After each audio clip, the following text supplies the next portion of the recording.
Now, these are just some pictures for people to get a better idea and understanding of the times that we used to live in when these gangs first started, and how it really was right here in the United States for the raza when they were right here and coming over.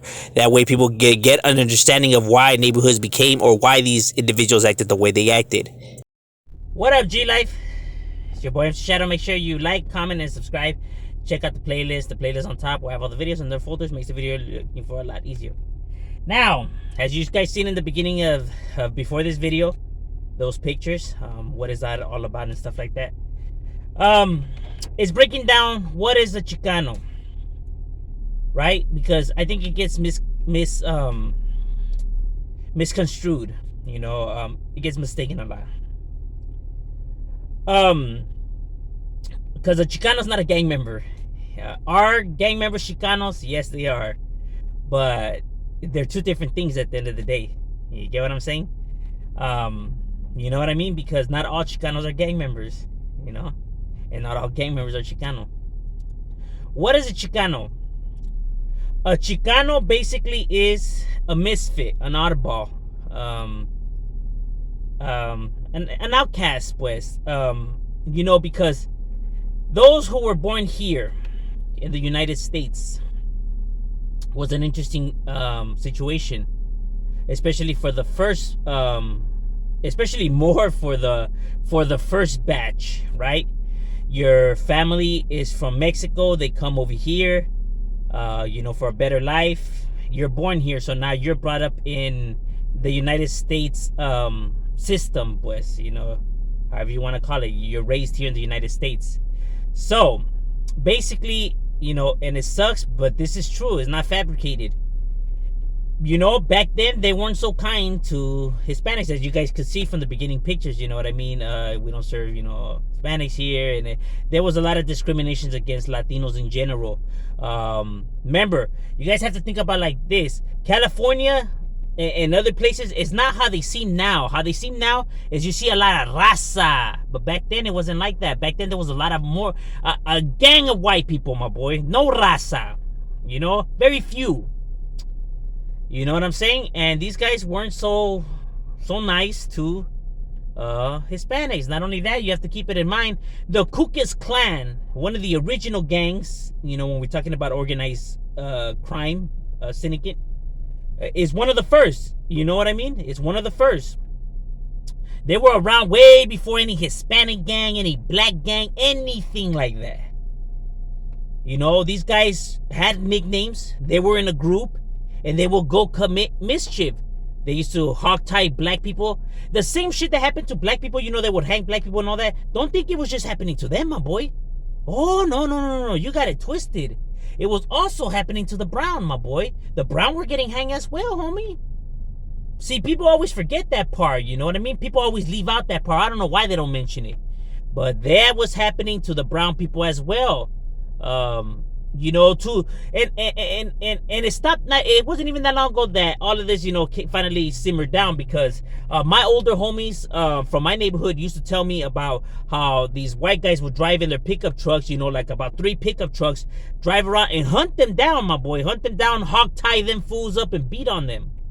Remember, there was way more whites before than raza, you know what I mean? The numbers now, how they are, they were the opposite back then, you know what I mean? There was hardly any raza, and there was a gang of white boys who thought they were tough and stuff like that, and they didn't like these people for their skin color or for whatever reason, my boy, and they would beat on them and throw rocks at them and all kinds of crazy shit. You know what I mean? Because in a group, people can say whatever they want about white people. White people are crazy too, homie. And in a group, they even get more ballsier. You know what I mean? And and they're pretty big too. Them fools get pretty big. You know what I'm saying? Don't count them out for the count, my boy. You know what I mean? So they used to do a lot of shit to Hispanics, my boy. They used to mistreat the Hispanic, the brown. So, but here's the thing though. The Chicano now, coming up, you're not understood by your parents, right? Because they have their old Mexican roots to them, their old, motherland culture and teachings. But you're brought up in the school system where it's a little bit different. So you're being taught this, and that. But it's going opposite against what your parents are teaching you, right? So Your parents don't understand you, and society, the United States doesn't understand you, right? Because you don't fit in nowhere, because these guys don't see you as an American citizen, and sad to say, the brown don't see you as a Mexicano, because you weren't born in the motherland. You're a phony, you're a fake. That's how they see you. They can say whatever they want. My boy, have any of you guys ever visited Mexico, having a conversation? They get mad if you don't speak proper English. They clown on you. They don't consider you being a real Mexican, because you know it is that and blah blah blah. They be talking shit. They be hating, my boy. No lie, dog. As much as Chicanos hate on, some Mexicans, some paisas, you know what I mean? The opposite works as well, you know what I mean? And like I said, I'd like to see anybody come on here and tell me that I'm lying. My boy, you know the shit be happening. Stop bullshitting. You know, I only come and tell it how it is. So the Chicano doesn't fit in with the United States, overall view, and neither with his own people. So, he doesn't fit in nowhere. He feels he doesn't fit in nowhere. And now there's a bunch of these kids, now coming here, and now they feel the similar the effects, you know what I mean? So they got together, and finally someone that understands how it feels, their pain, their struggles, and all that, so they could relate to each other. So it created the Chicano culture. Sad to say, pockets of Chicanos, unfortunately, because there were groups, right? They had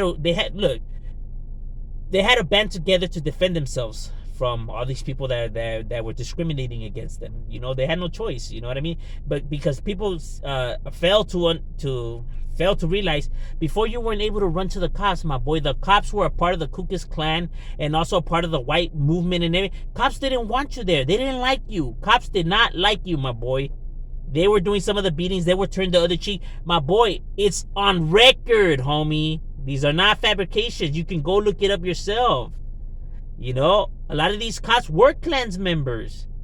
So they weren't able to run to law enforcement because law enforcement didn't give a flying fuck about you guys. They were saying good. So they had to defend their own, unfortunately. But sad to say, through the process of this, now it's time for everyone to feel our pain. The bullied has become the bullier. Everything that the original reason why gangs started is not what it is today. Those morals got left a long time ago. Power and greed and money and drugs, they took over the morals. You know what I mean? The brotherhood, the family bond, the looking after your own. The looking after your own became looking after myself. Sad but true. There's still some fundamentals with the brotherhood and stuff like that. For some, some see it some other way. Some want to view it a different way. You know what I mean? They want money, power, and respect. It is what it is. So the Chicano, now no specific clothing belongs to us. Black people don't own, whatever they wear. White people don't own whatever they wear. Mexicans don't own whatever they wear. You know what I mean? But they did adapt the, Ben Davis, the Zootsus, the Hush Puppies, the Counties, the Dickies, the Quartet. You know what I mean? Not all of them wear that though. Do most of them do? Yes. But it's not ours. Low riding is not ours. Is it a part of our culture? Yes, it is. Do most homies do it? Yes, they do. But low riding doesn't belong to us, just like rap doesn't belong to black people, or just like golf doesn't belong to white people. You get what I'm saying? Do a majority of them, do it? Yeah, yes, they do, but they're not the owners of it. Neither is Raza. There's not one group that specifically owns something. You know what I mean? Anybody could hear that music or wear that type of clothes or anything like that. But a majority of Chicanos, low ride. They hear oldies and stuff like that. Old school electric funk and etc. That is our culture. You know what I mean? Now, like I said, those things don't belong to us. So don't get it twisted. Slow your horses down, my boy. How much you paid for that? That right? Like I said, it's just it's something that we use, but it's not ours. Like, you can't low ride, homie. You're not Chicano. This fucking stupid. You can't wear Ben Davis, my boy. You're not Chicano. Like, whoa, relax. I think we're getting ahead of ourselves. You get what I'm saying? But it is a part of the culture. that is our culture, because we didn't fit in with neither side, neither group. You know what I mean? So we just made our own stilo and adapted our own thing. You know what I mean? So now people have something to embrace and stuff like that. Now this is our culture. They created the culture because they didn't fit in nowhere. But no, they're not all gang members. You know what I mean? Because there's people that grew up in the struggle, that recognize how it feels not to fit in either side, but never became gang members themselves. But they grew up right here, and they know these individuals and stuff like that, but they never once became a gang member. They're Chicano as well. They understand the struggle. They know the battles. They just never became gang members. They had probably more stability and maybe more of a stronger mind, like a mental, to handle this, while others don't. Not everyone's mentality is the same. Call it weak-minded, call it what you want. I don't like to view it like that. I just like to see that everybody's different. Some of us just can't handle some situations, but some could handle situations better than others. That's just how it is. I've talked about this before. You could have 5 siblings, same mom and dad. One of your parents dies. All of you are gonna handle it different. Some are gonna handle it pretty good. Some are gonna handle it not so good. Yet you're all siblings, because not everyone's mentality is the same. Not everyone's could handle stuff the same. Same with individuals out there in the streets. Because what people don't understand is, like, I don't understand. Your parents came right here for a better life, and look how you repaid them. Or the government, gives you guys all this help and everything. What they don't say is that, yes, they created low-income house projects and everything, but they don't talk about the discrimination. They don't talk about the harassment. They don't talk about none of that. They leave all of that shit out of their stories. You know what I mean? The truck full of white guys that were hog-tying these fools and beating on them. They leave all of that out.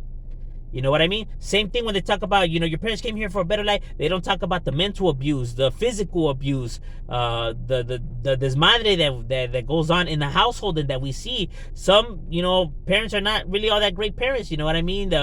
Some guys, some dads, like drink a little bit too much and beat the living crap out of their moms and the child, homie. Some children get molested, my boy. Some children get verbally abused, by their parents. You don't know what happens behind closed doors. Talking about your parents came here for a greater life, and this is how you don't know what happens behind once that door is closed, my boy. You can only speculate. You get what I'm saying? There's a reason these individuals turn out, and it's not because they just woke up one day and it's like, yep, I think I'm gonna be a gang member today. I think that's how I'm gonna repay my parents. Yep, I think today's the day I'm gonna just join the gang and go right on walls and stuff like that. This behavior was created. Something led to this behavior, my boy. And let me tell you something. It was something that wasn't good, homie. You know what I mean? These kids are not brats or los chiquiaron or baby. You know what I'm saying? Some shit led to them fools, lashing out this way. A child does not lash out, for no reason. You know what I mean? And you can't even tell them, like, well, a lot of us have, tough battles. Just deal with this. Suck it up, like the rest of it. First of all, you did not grow up like them. Don't try to say that your life and their life is the same, my boy. Don't say that your battles and your struggles and your obstacles are the same as theirs, my boy. Some shit gets very deep and very treacherous. Some shit you wouldn't even be able to fathom, my boy. So don't try to compare your life battles to theirs or his mentality to yours. You get what I'm saying? Not only that, and we're talking about an age, right, where you can't even control your emotions, right? Because, the teenage years and stuff like that, your emotions are running wild. I mean, look at every teenager. I mean, if he doesn't get the comic book he wants, if he says that his life is falling apart. You get what I'm saying? You know how kids behave. It's like the world is coming to an end. So you're telling me at this age, when they feel like everything's coming to an end, you want them just to suck it up and just keep on moving with your head up high. They're fucking children, my boy. And I don't understand that. And now you can say, well, they're adults now. Why can't they change? You have to understand the psychological damage that shit does. It's not as easy as a light switch and stuff like that. Here, I'll put it as an example. We're creatures of habit, right? you know, and it's installed in us, right? And it's very, very hard to uninstall something once it's installed. The reason why people want their remote control in specifically in that space, or your dishes must go here, and your water bottle and your cups must go here, or your gallon of milk must go down there, whatever. You know, when stuff is moved, hey, who moved my shit? Hey man, you know that's where it goes. Or the route that you take to work, when they're working on it, you get mad because you have to take a different route now because it's already been installed, right? So you don't like it, right? Or your favorite burger place, and they close. Ah, man, I don't want nothing else to eat. You know, you get what I'm saying? People are programmed this way, and it's very hard to unprogram people, because I'm pretty sure each and every one of you guys has a habit that you just can't help it. You know what I mean? You can't help but to have this here, or this is the kind of soda you like drinking, or that's the kind of clothes you like wearing, like that specific brand, nothing else. You know, you get what I'm saying? You know, it's very hard to unwind yourself.